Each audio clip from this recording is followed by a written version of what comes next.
À la recherche de nouvelles BD, des clients sont venus dans notre centre spatioport à Comteil. Il est temps de les guider dans leur quête culturelle.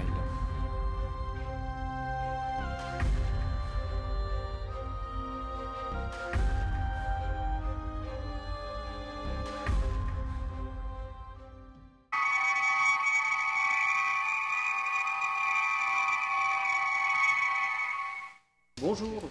À l'occasion de la sortie du film Valérian, il était normal de revenir sur cette série phare de science-fiction, bien connue des lecteurs du journal Pilote.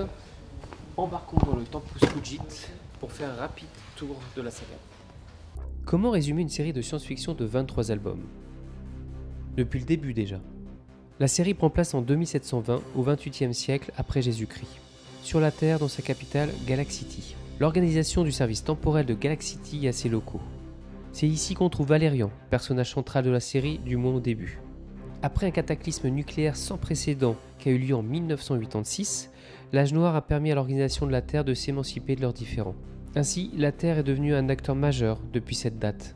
Lors de sa première aventure, Valérian va voyager en l'an 1000 afin de capturer un dissident, Xambul, superintendant des rêves, et c'est là qu'il fera la rencontre de sa future partenaire, Laureline. Ensemble, ils déjoueront son plan de prendre le pouvoir, et même si les agents de la SST ne sont pas censés interférer avec le temps, Laureline se retrouvera intégrée à l'organisation et deviendra ainsi l'adjointe de Valérian. Il faut savoir que Laureline au départ n'était pas censée rester. C'est grâce au lecteur du journal Pilote qu'elle fut sauvée. Elle grandira en importance jusqu'à ce que son nom soit ajouté sur le tome 20 à côté de celui de Valérian. Il est agréable de revoir son nom dès le premier tome des intégrales de chez Dargaud. Malheureusement, le film de Luc Besson l'a renvoyé de la couverture. Généralement, les missions du duo sont de 1 tome, voire 2.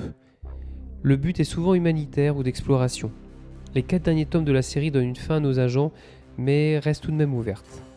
La tentative d'adaptation en série animée fut tentée plusieurs fois, sans dépasser l'épisode pilote, voire le brouillon. Avant d'arriver à une série concluante en 2006, une série animée coproduite par les studios japonais Satellite, à qui l'on doit entre autres les séries Macross Frontier, Fairy Tail, Log Horizon, Macross Delta, Noain, etc. Les éditions Dargaud et la société de production de Luc Besson, EuropaCorp. Cette série, composée de 40 épisodes de 23 minutes, débarque le 7 novembre 2007 sur Canal+ Family. Pour l'avoir vue, je dois dire que la série animée tient la route.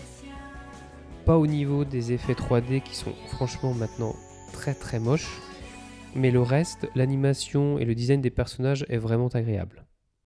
Au sujet de ces deux auteurs, nous nous concentrons plutôt sur leur carrière vis-à-vis de la série Valérian et Laureline.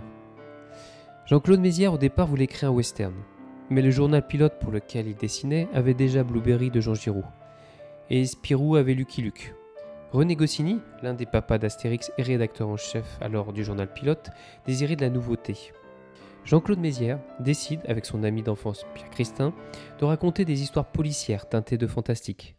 Étant tous les deux de grands amateurs de la littérature de science-fiction, ils créent en 1967 Valérian, agent spatio-temporel pour le ST de Galaxity. La série Valérian a inspiré quantité de personnes, que ce soit en littérature, mais aussi en film, comme le prouve Star Wars de George Lucas.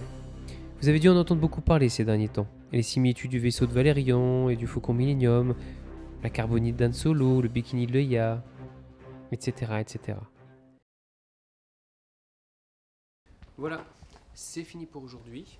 On se retrouve la prochaine fois avec une autre série de science-fiction, cette fois-ci plus moderne, qu'on pourrait considérer comme héritière de la série Valérian et Laureline. A bientôt. Scotty.